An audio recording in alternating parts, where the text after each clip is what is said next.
Luty. Ostatni kontratak zimy, chyba. Cholerna pierwsza w nocy. Teraz zabrało mi się na zwierzenia. Ja wiem, że jednym z głównych pytań, które większość z was zada, będzie czemu, po co, jaka była przyczyna, o co chodziło. Wiecie, jest taka stara zabawa, w którą bawił się obywatel Sokrates.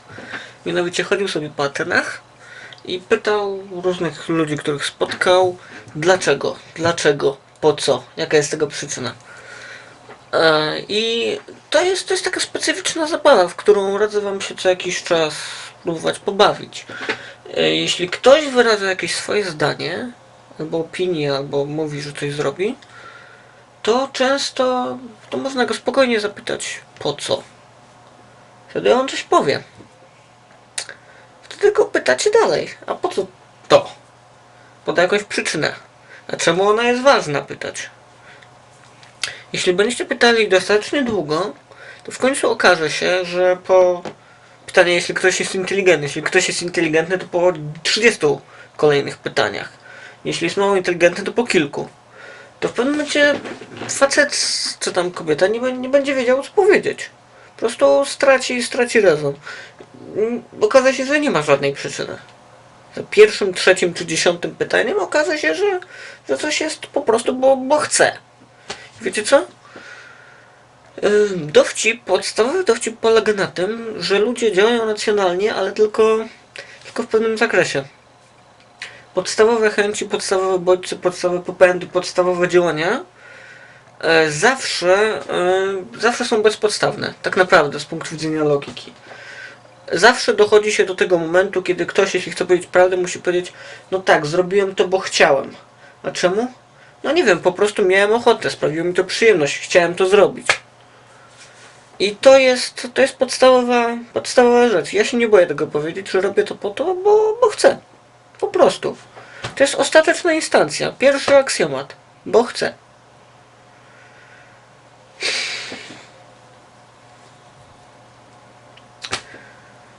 Pewnie zaraz mnie zapytacie, czemu nie chcę tego, co wszyscy inni. Czemu nie chcę się bawić w grę zwaną potocznie dalszym, cudownym, wspaniałym życiem. To znaczy... Wiecie wam? Powiem tak. Jeśli bym się szybko zebrał, to za rok piszę magistra. Za rok bym napisał pracę magisterską, potem studia doktoranckie, doktorat i dzień dobry, zostajemy na uczelni. I co wtedy?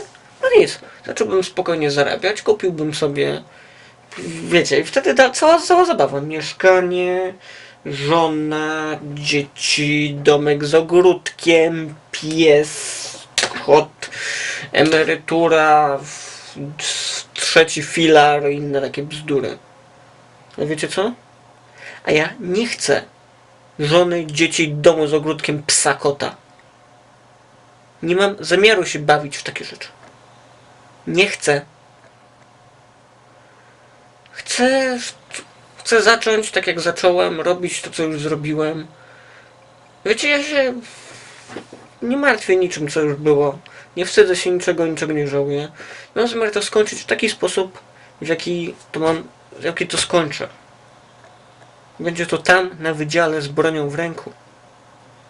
To ja to zrobię. Ja wybiorę moment, kiedy umrę. Czas i miejsce i to, w jaki sposób to zrobię.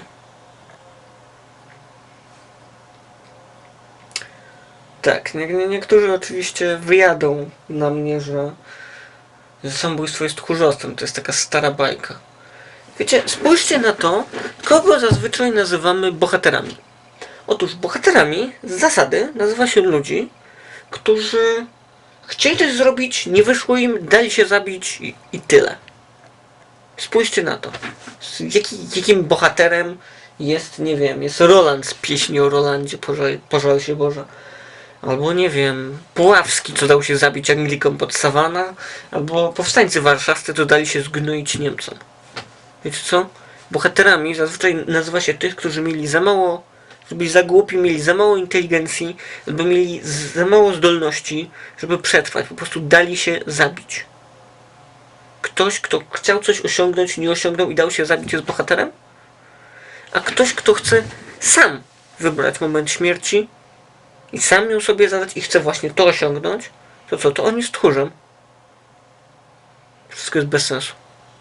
Wszystko jest jedna wielka bzdura.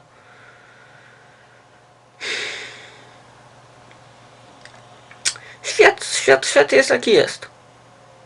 Powiem tak. Świat mi obywatelem. Świat mi podpadł.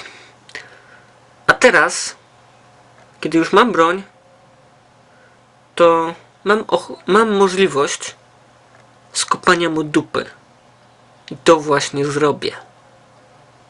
A wy, w najlepszym przypadku, będziecie mogli obejrzeć nagranie mediów na żywo z miejsca zdarzenia. I się zaczęły problemy. Znaczy, po czym ja to nagrywam? Wszyscy wiemy, jednym z najlepszych źródeł informacji na temat właściwie czegokolwiek jest internet. Sprawnie nie sprawdzaliśmy, czy zasada 34 tyczy się też shootingów Columbine, ale jeśli ktoś by chciał to zrobić, to cóż.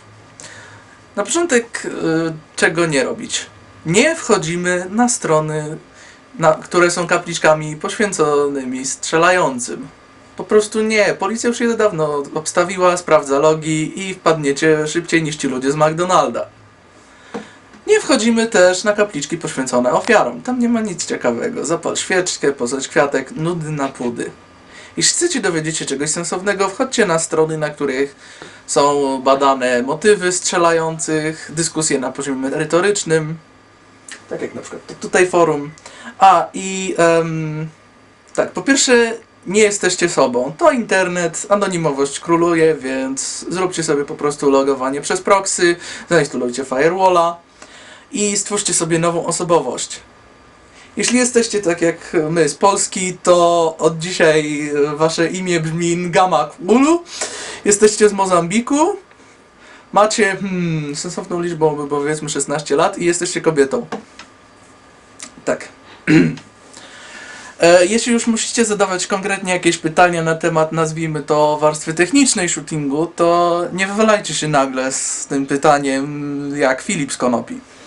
Najpierw uróbcie trochę ludzi na forum, przyzwyczajcie do swojego istnienia, a potem umieśćcie to pytanie jako powiedzmy 4 z 5 jakichś zupełnie losowych pytań, mniej więcej związanych z tematem, tak żeby się nie rzucało w oczy. Dobra.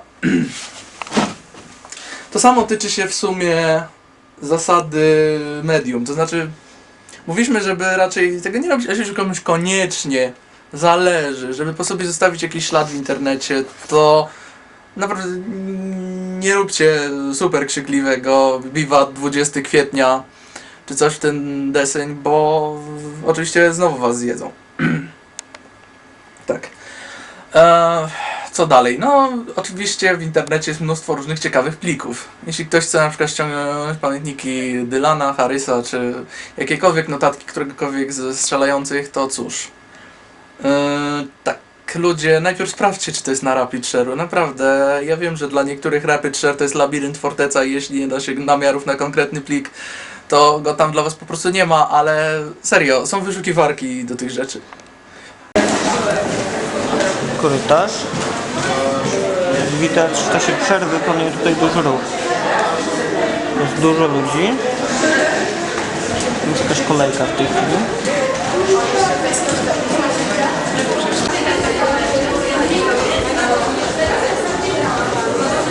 Na samej górze, po jednej stronie są sale, chyba o tej godzinie wszędzie tu się coś odbywa. Już jest koniec korytarza, tam są drzwi zawsze zamknięte. Tam jest druga klatka.